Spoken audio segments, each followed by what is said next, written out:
Indonesia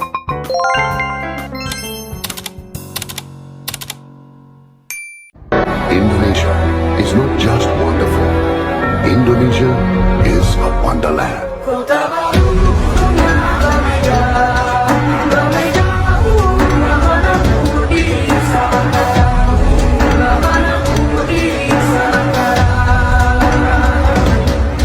Yang pertama, saya ingin mengenalkan kepada kalian semua makam Soekarno atau yang lebih dikenal dengan makam Bung Karno. Adalah kompleks pemakaman Presiden pertama Republik Indonesia yang didesain dengan arsitektur khas Jawa yaitu bangunan joglo.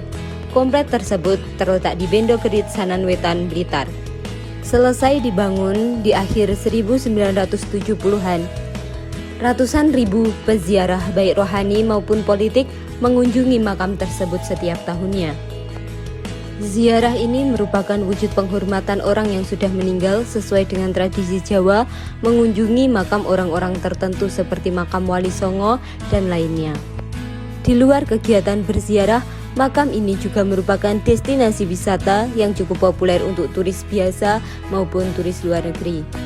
Bahkan saya sempat bertemu dengan beberapa wisatawan asing, namun sayangnya mereka enggan untuk diwawancarai. Menurut data Dinas Pariwisata dan Kebudayaan Kota Blitar, ada sekitar 1.500 pengunjung kompleks makam setiap harinya. Di sini juga terdapat perpustakaan nasional, tapi sayangnya kita tidak mendapat izin untuk mengambil gambar di sana. Jadi langsung saja kita menuju ke museumnya.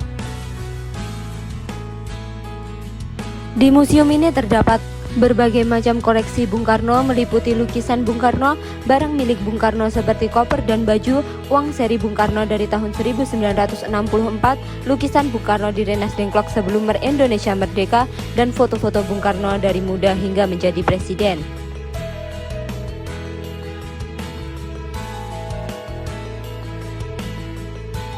Pakaian ini merupakan pakaian kebesaran yang dipakai Bung Karno dalam acara-acara kenegaraan maupun dalam lawatan ke luar negeri. Modelnya merupakan hasil dari rancangan Bung Karno sendiri. Untuk pakaian putih ini merupakan baju yang dipakai Bung Karno sebagai dalaman jas.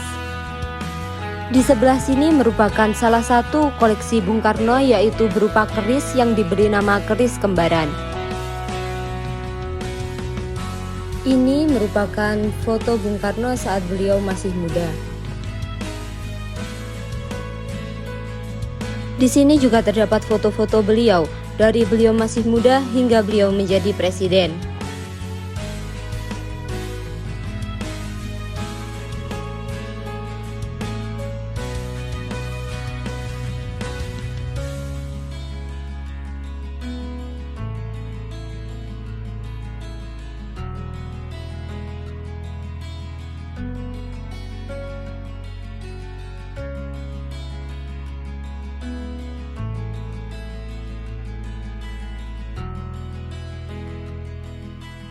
Di sini juga terdapat patung lambang negara Indonesia yaitu Garuda Pancasila dengan semboyan Bhinneka Tunggal Ika yang artinya berbeda-beda tetapi tetap satu jua.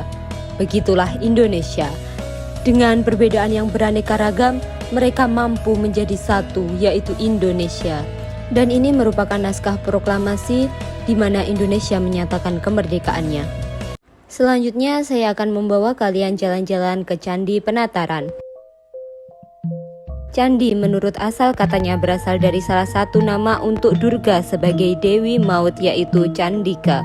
Dalam mitologi Hindu, Dewa Durga sebagai Dewi Maut yang dihubungkan dengan Dewa Kematian. Jadi candi adalah sebuah bangunan untuk memuliakan orang yang telah meninggal, khususnya untuk para raja dan orang-orang terkemuka.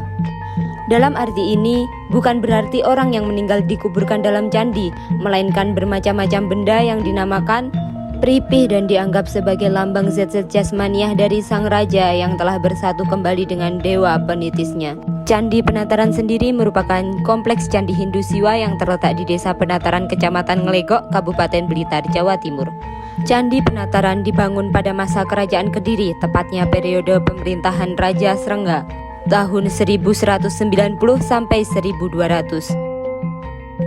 Seperti candi-candi lain di Indonesia, bangunan candi ini juga tersusun di atas bebatuan dengan ukiran relief yang tersambung. Relief ini mengandung cerita Candi Penataran dan kehidupan zaman dahulu. Candi Penataran memiliki ciri khas tersendiri dalam menggambarkan tokoh-tokoh yang diceritakan. Jika dalam candi lain, tokoh manusia diukir dalam wujud manusia, maka di Candi Penataran ini, tokoh manusia digambarkan dalam wayang. Ada beberapa kisah dan tokoh yang bisa ditemui di dinding Candi Penataran, seperti relief Gagang Aking dan Bubuksah. Relief ini terukir di dinding teras pendopo. Relief ini mengandung nasihat bahwa kita sebagai manusia, makhluk Tuhan, harus selalu ikhlas dalam menjalani yang ada dalam hidup ini. Dan juga kita harus selalu apa adanya, tidak boleh serakah dan merugikan orang lain. Gagang Aking merupakan tokoh dengan perawakan kurus, gemar beribadah namun suka tidur. Sementara Bubuksah adalah tokoh dengan perawakan besar, gemar makan dan memiliki sifat ikhlas dan tidak suka tidur.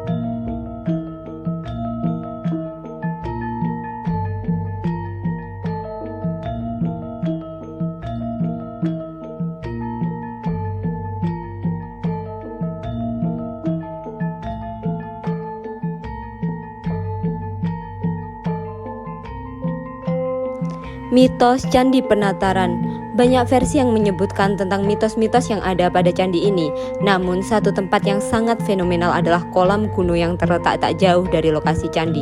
Menurut cerita, dalam kolam yang berukuran sedang itu hidup beberapa ekor ikan lele yang berwarna putih. Lele putih ini dianggap keramat karena berwujud tak biasa seperti ikan lele pada umumnya yang berwarna hitam keabu-abuan. Konon, barang siapa yang melempar uang berupa uang koin ke dalam kolam dan mengenai lele tersebut, maka permintaan kita akan terkabul. Selanjutnya, saya akan memperkenalkan pekerjaan yang ada di Blitar. Pada umumnya, masyarakat Blitar sebagian besar berprofesi sebagai petani.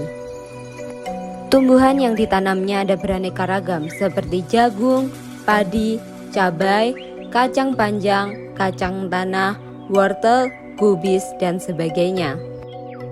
Dulu untuk membajak sawah mereka menggunakan tenaga hewan, sapi ataupun kerbau yang dipasang alat di punggungnya. Tapi sekarang mereka sudah banyak yang menggunakan mesin. Untuk kegiatan panen juga ada yang menggunakan mesin, meskipun banyak yang menggunakan alat tradisional.